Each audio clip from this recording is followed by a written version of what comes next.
Hello everyone and welcome back to MBA 360। तो अगर आप सोच रहे हो एनआईटी से एमबीए करने का, तो यहाँ पे आपके एनआईटी सिलचर के एमबीए फॉर्म्स आपके आउट हो चुके हैं और लास्ट डेट अप्लाई करने का आपका 31 मार्च 2026 आपका। और आज की वीडियो होने वाली है आपके लिए इंपॉर्टेंट, क्योंकि आज की वीडियो में बात करेंगे डिटेल के अंदर इस कॉलेज के फीस के बारे में, प्लेसमेंट के बारे में और कौन कौन एलिजिबल है इस कॉलेज के लिए और क्या रहने वाला है यहाँ पे आपका एडमिशन प्रोसेस। इन सभी चीजों के ऊपर हम बात करने वाले। तो चलिए स्टार्ट करते हैं। तो सबसे पहले आपको जानना है इस कॉलेज के बारे में। तो देखो, कॉलेज ही पहले आपको एस्टैब्लिश हुआ था एक इंजीनियरिंग कॉलेज की तरह, एमबीए से बाद में स्टार्ट किया गया डिपार्टमेंट ऑफ मैनेजमेंट स्टडीज के अंदर आपका यहाँ पे। एंड इसका जो पहले कॉलेज था ये आपका रीजनल कॉलेज हुआ करता था, लेकिन 2002 के अंदर यहाँ पे आपका, ठीक है, 2002 के अंदर यहाँ पे आपका जो है, ठीक है, ये बना था NIT आपका, ठीक है, ये आपको ध्यान रखना है। और 2012 के आसपास यहाँ पे आपके इसमें एमबीए आपके स्टार्ट हुआ है, ठीक है।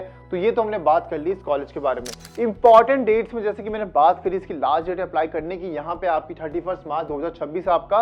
एंड साथ ही यहाँ पे जो भी बच्चे यहाँ पे एलिजिबल होंगे आपके वैट के लिए, जीडी के लिए, इसके जो यहाँ पे लिस्ट है ये आपकी आ जाएगी 8 अप्रैल के आसपास यहाँ पे आपका, ठीक है।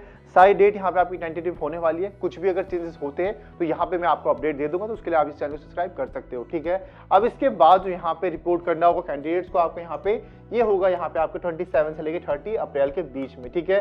तो ये रहने वाला है आपको यहाँ पे कुछ इंपॉर्टेंट डेट्स। अब हम ये देखते हैं कि आखिर इस कॉलेज के लिए एलिजिबल है कौन कौन। तो सबसे पहला पॉइंट है यहाँ पे आपकी कि आपका जो ग्रेजुएशन है ये यहाँ पे आपका रेगुलर होना चाहिए, ठीक है। ओपन वाले बच्चे नहीं चलेंगे, यहाँ पे आपका रेगुलर आपको होना इंपॉर्टेंट है। साथ ही यहाँ पे आपके मिनिमम 60% मार्क्स होना इंपॉर्टेंट है, जैसे कि बाकी आईटीज के अंदर हमने बनाया था। यहाँ पे आपके मिनिमम 60% के मार्क्स आपका होना इंपॉर्टेंट है। अगर आप इसको सीजीपीए में कन्वर्ट करोगे तो 6.5 सीजीपीए के आसपास यहाँ पे आपका होना चाहिए, ठीक है। एंड अगर आपके पास यहाँ पे आपका एसटी, एसटी या फिर पीडब्ल्यूडी सर्टिफिकेट है तो यहाँ पे आपको 5% का यहाँ पे आपका रिलैक्सेशन आपको मिलेगा, ठीक है। तो इस चीज का आप यहाँ पे ध्यान रख सकते हो, ठीक है। अब सेकंड पॉइंट, एग्जाम कौन सा देना पड़ेगा। देखो, बाकी जगह क्या आपको कैट देना इंपॉर्टेंट है आपका, लेकिन यहाँ पे आपके कैट के अलावा यहाँ पे आपका मैट और सीमेट भी आपका चल जाएगा। कौन सा वाला यहाँ पे आपका, जो आपने दिया हो 2025 से लेकर मार्च 2026 के बीच वाला, ठीक है। मतलब 25 का टाइम जो आपके सितंबर के बाद दिया हो मैट का, और आपके मार्च जो पहले आपने टाइम दिया हो वो वाला यहाँ पे आपका चल जाएगा, ठीक है। लेकिन यहाँ पे इसमें भी एक बात आपको ध्यान रखनी है कि आपको यहाँ पे मिनिमम, आपने जो भी एग्जाम दिया हो, कैट दिया हो, मैट दिया हो, सीमेट दिया हो, इसके अंदर मिनिमम 50 परसेंटाइल होना इंपॉर्टेंट है आपके एलिजिबल होने के लिए। इसके बाद यहाँ पे आप अप्लाई कर पाओगे। कट ऑफ तो कुछ और जाता है यहाँ पे आपका, वो हम बात करेंगे आगे यहाँ पे, लेकिन यहाँ पे अप्लाई करने के लिए भी आपका 50% आपको यहाँ पे होता है, ठीक है। तो इतना सा बस आप यहाँ पे एलिजिबल होने के चाहिए आपको। अगर आपको ये कन्वर्ट करते हो यहाँ पे आपका, तो यहाँ पे आप इस कॉलेज के लिए एलिजिबल हो पाओगे, ठीक है। बाकी अब मेन सवाल ये आ सकता है खास बच्चों का कि भैया मैं तो यहाँ पे आप 3rd ईयर के अंदर हूँ, ठीक है, फाइनल ईयर चल रहा है मेरा, क्या मैं अप्लाई कर सकता हूँ। हाँ बिल्कुल है, यहाँ पे आप अप्लाई कर सकते हो, लेकिन बस यहाँ पे आपको एक डेट को यहाँ पे ध्यान रखना है कि आपको यहाँ पे इस डेट से पहले अपना यहाँ पे कंप्लीशन सर्टिफिकेट आपको देना है, प्रोविजनल वाला मतलब, ठीक है। ये जो डेट है आपको 15 सितंबर, आपने जो डिग्री आपको सबमिट करनी है प्रोविजनल आपकी, इससे पहले 2026 15 सितंबर से पहले आपको, ठीक है। इस चीज का आपको यहाँ पे ध्यान रखना है, ठीक है। इसके बाद देखते हैं यहाँ पे आपके सिलेक्शन प्रोसेस के बारे में। इसको आपको ध्यान से समझना है। यहाँ पे आपका देखो 4 स्टेप यहाँ पे आपका होने वाला है। सबसे पहले यहाँ पे आपके जितने भी आपके एकेडमिक्स है वो आपको काउंट किया जाएगा, देख सकते हो ऊपर, जैसे कि हमने बात की है। आपका जीडी होगा, फिर यहाँ पे वैट होगा, फिर पर्सनल इंटरव्यू आपका इसके अंदर होगा। लेकिन उसके अलावा आपके सिलेक्शन प्रोसेस के अंदर सबसे पहला स्टेप आपका क्लास 10 के मार्क्स काउंट किया जाएगा। साथ साथ हम वेटेज के बारे में बात कर लेते हैं, ठीक है। क्लास 10 के अंदर आपको यहाँ पे 10% आपको वेटेज यहाँ पे दिया जाएगा आपको यहाँ पे, ठीक है।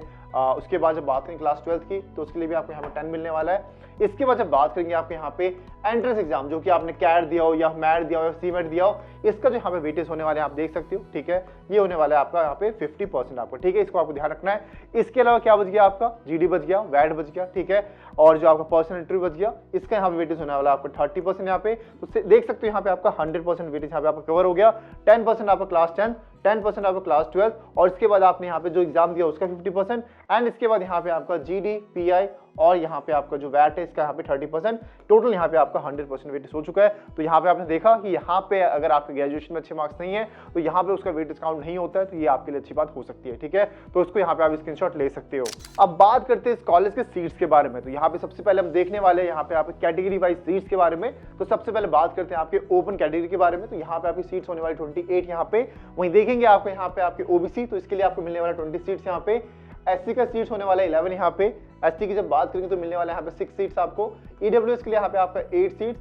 एससी पीडब्ल्यूडी के लिए यहाँ पे मिलने वाला है 1 आपका। ओसी पीडब्ल्यूडी के लिए मिलने वाला है आपको 1 यहाँ पे।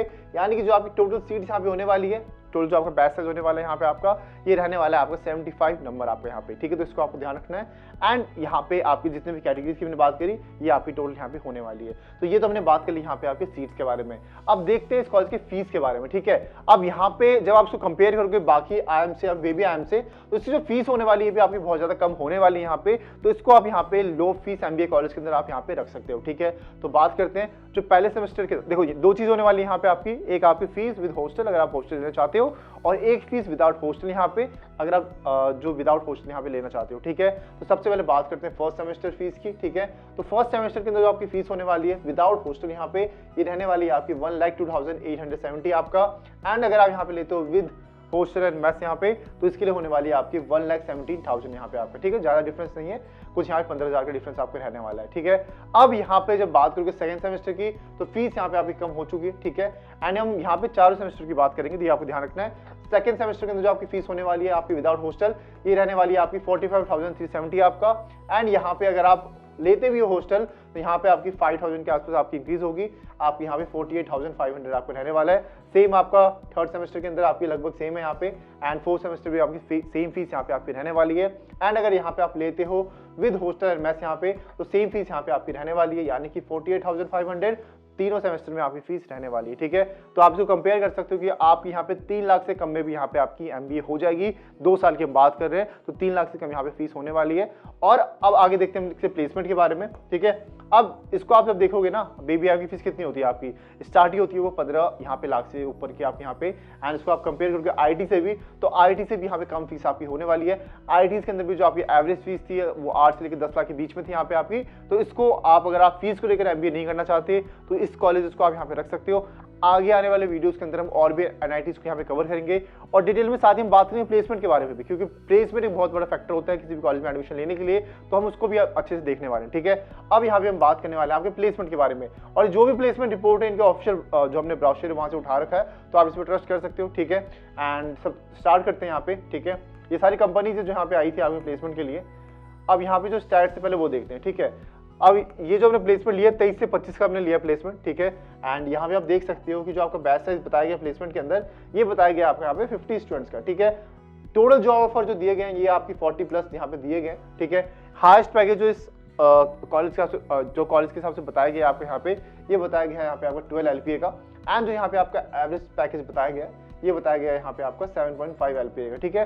अब आप सोच सकते हो कि हाँ भाई यार पैकेज तो बहुत ज्यादा कम है यहाँ पे एवरेज, लेकिन आपको इसको कंपेयर करना ROA के हिसाब से कि आप कितनी फीस दे रहे हो और कितना पैकेज यहाँ पे आपका लग रहा है। अगर इसको वहीं से कंपेयर करके बाकी प्राइवेट यूनिवर्सिटीज से, जहाँ पे आपकी फीस तो सेम रहती है 10 से 15 लाख के बीच में, लेकिन पैकेज आपको फिर भी वहीं इतना ही मिलता है। तो इसको आप देख सकते हो कि अगर आप एक लो कॉस्ट MBA कॉलेज करना चाहते हो तो ये आपके लिए ऑप्शन रह सकता है, ठीक है। अपने लिस्ट में आप इसको जरूर ऐड कर सकते हो, ठीक है। ये हमने बात करी यहाँ पे प्लेसमेंट के बारे में। अब इसी की जो ऑफिशियल प्लेसमेंट रिपोर्ट है मैं यहाँ पे डिस्क्रिप्शन बॉक्स में डाल दूंगा, तो जितनी भी आपकी कंपनीज है ये सारी कंपनीज आप यहाँ पे चेक कर सकते हो, ठीक है। इस पे आप आराम से यहाँ पे देख सकते हो, ठीक है। तो ये हमने बात करी थी आपके प्लेसमेंट के बारे में, ठीक है। तो आज के वीडियो में मैंने बात करी यहाँ पे आपके NIT सिलचर के बारे में। तो अगर आपको कोई भी डाउट हो इस वीडियो से रिलेटेड तो नीचे आप कमेंट सेक्शन में हमसे पूछ सकते हो। एंड इसके अलावा इससे पहले हमने जितने भी आपके IITs थे, ठीक है, IITs की डोम्स हो गए, DMS हो गया, ये जो आपके ऑफर करते हैं आपके MBA, वहां पे तो प्लेसमेंट आपको अच्छी खासी मिल जाती है, ठीक है। चाहे वो आपका IIT मद्रास हो गया, दिल्ली हो गया, बॉम्बे हो गया। अगर आपको उसमें भी एडमिशन लेने का प्लान है तो उसको वीडियो के बाद चेक कर सकते हो, लिंक आपको डिस्क्रिप्शन बॉक्स में मिल जाएगा। अब हम स्टार्ट करने वाले हैं आपके NITs के बारे में। हर एक NIT को हम यहाँ पे कवर करेंगे, आपके 15-16 NITs यहाँ पे होने वाले MBA के लिए। अभी आपके 2 NITs के फॉर्म आउट हुए, अगले वीडियो अगले NITs के ऊपर आने वाली है। बाकी आप वेट कर सकते हो इनके वीडियोस के लिए, तब तक लाइव चैनल को सब्सक्राइब कर सकते हो। एंड कोई भी अगर डाउट हो तो नीचे आप कमेंट सेक्शन में हमसे पूछ सकते हो। तो मिलते हैं नेक्स्ट वीडियो के अंदर, तब तक take care and bye bye.